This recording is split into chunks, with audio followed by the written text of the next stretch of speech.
Hello everyone, welcome to my channel guys. So my IBPS clerk pre exam is over now और मेरा exam आज शाम को 5 बजे था, मतलब कि फोर्थ शिफ्ट में 27 अगस्त को। सबसे पहले सेंटर की बात करते हैं। Centre was good, systems were working perfectly, कोई प्रॉब्लम नहीं थी एज सच वहाँ पर। बस मेरे ऊपर फ़ैन नहीं था और वो तो आई थिंक सेंटर्स में होता ही है, एसी भी काम नहीं कर रहा था, पर कोई बात नहीं। और हाँ, वो क्लिक करने में जो 2-3 बार क्लिक करना पड़ता है वो सेम था, लेकिन ऐसे ही होता है, वो इंटरफेस की ही प्रॉब्लम है। कोई बात नहीं, एग्ज़ाम स्टार्ट हुआ। अच्छा, उससे पहले क्या हुआ, मेरे साइड में एक एस्पिरेंट थी जो कि हिसार से आई थी। She came from Hisar and she asked me आज एग्ज़ाम कौन सा है, एग्ज़ाम नेम कौन सा है। मेरा सेंटर फरीदाबाद में था। आई वाज लाइक कि बहन, तुम इतनी दूर से आए हो और तुम्हें ये नहीं पता कि आज एग्ज़ाम कौन सा है। पता नहीं क्यों मेरे साइड में ऐसे नॉन सीरियस एस्पिरेंट्स आते हैं। एंड शी टोल्ड मी कि ये उसका फर्स्ट एग्ज़ाम नहीं है, बहुत सारे एग्ज़ाम्स ऑलरेडी दे रखे हैं। और ये पूछना थोड़ा सा शॉकिंग था मेरे लिए। सॉरी, लेकिन मैं किसी को डिग्रेड नहीं कर रही, मैं जस्ट अपना एक्सपीरियंस शेयर कर रही हूँ आपके साथ कि मेरे साथ हमेशा ऐसा होता है कि बहुत नॉन सीरियस एस्पिरेंट्स मेरे साइड में बैठे होते हैं। ओके, सो एग्ज़ाम स्टार्ट हुआ रीजनिंग से। सबसे पहले अल्फ़ा न्यूमेरिक बेस्ड क्वेश्चंस थे। उसमें सिर्फ नंबर्स थे, अल्फ़ाबेट्स नहीं थे, सिंबल्स नहीं थे। वहाँ पे क्वेश्चंस थे कि फॉर एग्जांपल कि second prime number from left hand और eighth prime number from right hand, इन दोनों के बीच में कितने एलिमेंट्स हैं, या फिर 5 से जो लेस देन है, पता नहीं, ऐसे कर करके बहुत कंफ्यूजिंग क्वेश्चंस थे, मतलब टाइम टेकिंग। एक वर्ड फॉर्मेशन का क्वेश्चन था, तो उसमें पेस्ट, स्टेप और पेट्स 3 वर्ड फॉर्म हो रहे थे, तो more than 1 word can be form करके आंसर था जो कि जेड था, तो मैंने वो मार्क करा था। आप लोग बताना आपने क्या मार्क करा है। एंड वर्ड पेयर का एक क्वेश्चन था, उसमें 4 पेयर्स बन रहे थे, तो मैंने 4 मार्क करा था। नेक्स्ट एक फ्लैट एंड फ्लोर वाली पजल थी जिसमें पी और क्यू 2 फ्लैट्स गिवन थे, 4 फ्लोर्स थे, तो इसका आंसर ये था RSNL in flat P and GKJO in flat Q. ये मेरा आंसर था। आप लोग कंफर्म कर देना कमेंट सेक्शन में। रीजनिंग में मुझे यही आंसर्स याद हैं। एक इधर और आंसर था इनइक्वालिटी में, और एक में नीदर नॉर भी था, पता नहीं सिलॉजिज्म में या फिर इनइक्वालिटी में, I don't remember exactly. And उसके बाद पजल्स थी। एक लीनियर बेस्ड पजल थी नॉर्थ फेसिंग, एक अनसर्टेन थी, और एक थी फ्लैट फ्लोर बेस्ड और बॉक्स बेस्ड पजल थी। पजल्स इजी आई हुई थी, ज़्यादा डिफ़िकल्ट नहीं थी। डायरेक्शन बेस्ड क्वेश्चन था, इजी था रीजनिंग, लेकिन इतना इजी नहीं था जैसा कि मैं सुन रही थी अब तक एनालिसिस में कि 15 मिनट्स में कर रहे थे सब लोग। इतना इजी मेरे लिए नहीं था, मुझे पूरे 20 मिनट्स लगे करने में।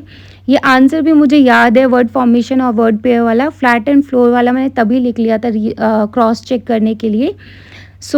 मैंने जो लास्ट आंसर था, पज़ल थी एक last, I think box based puzzle last थी, उसका लास्ट क्वेश्चन मैंने लास्ट सेकंड पे मार्क करा था, I remember.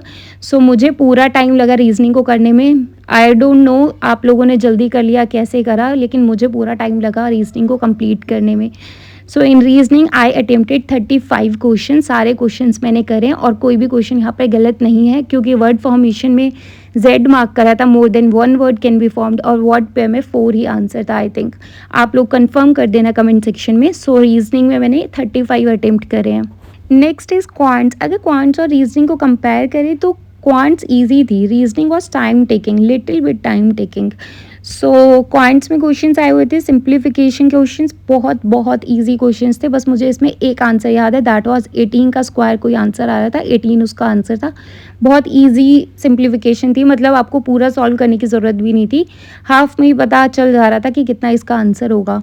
Second wrong number series देखने में मुश्किल थी, मैंने लास्ट में सॉल्व करी थी रॉन्ग नंबर सीरीज़, लेकिन करते टाइम बहुत ईजी थे। DI बॉय बेस्ड DI थी, table based, sorry graph based.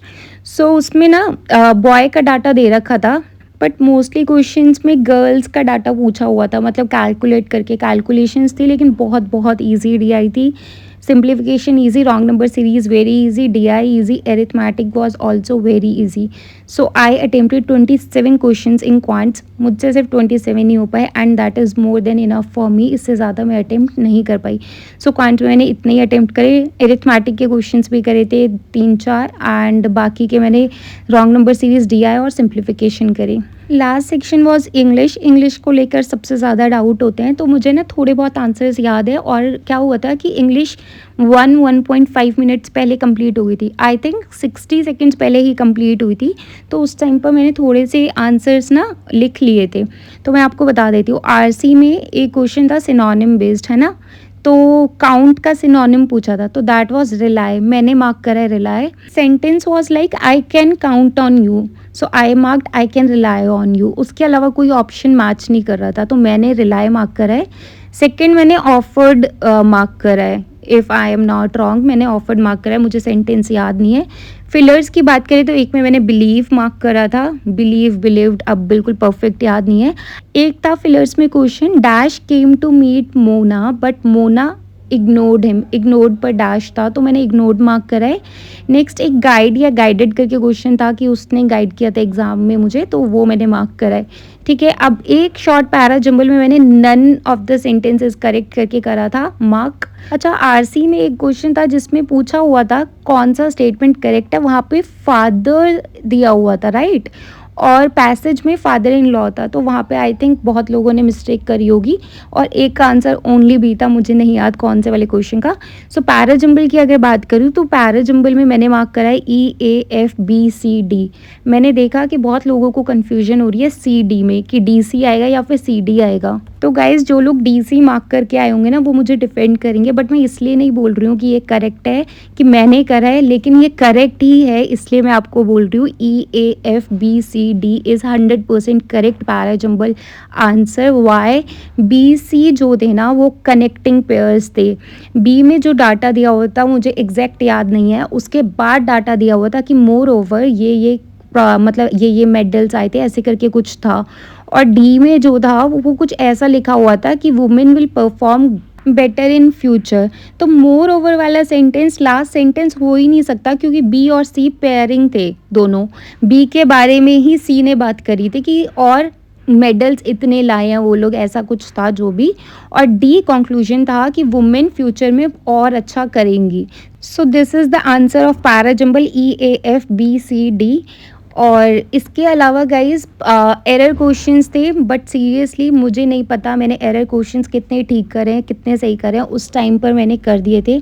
मैं बिल्कुल भी ये वाले क्वेश्चंस में मेरी एक्यूरेसी 100% है, लेकिन एरर क्वेश्चंस का मैं कुछ नहीं कह सकती क्योंकि उस टाइम मैंने कर दिए थे, और मैंने सोचा था कि लास्ट में जाके चेक करूँगी, लेकिन मुझे लास्ट में टाइम नहीं मिला।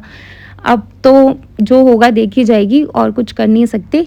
So guys I attempted 30 questions in English, 27 questions in quants and 35 questions in reasoning. तो 92 क्वेश्चंस मैंने अटेम्प्ट करे हैं। एंड इंग्लिश में एरर क्वेश्चन एक दो गलत हो सकते हैं, बाकी गलत नहीं हो सकते, क्योंकि ना फिलर क्वेश्चंस में वोकैब की इतनी ज़रूरत ही नहीं थी, पढ़ के समझ आ रहा था कि यही इसका आंसर होगा। सो यस गाइज, मेरे टोटल अटेम्प्ट है 92। सो लेट्स सी क्या रिजल्ट रहते हैं। हरियाणा में कट ऑफ बहुत हाई जाती है। So yes guys, this was all about this video. Thank you so much. Bye bye and take care.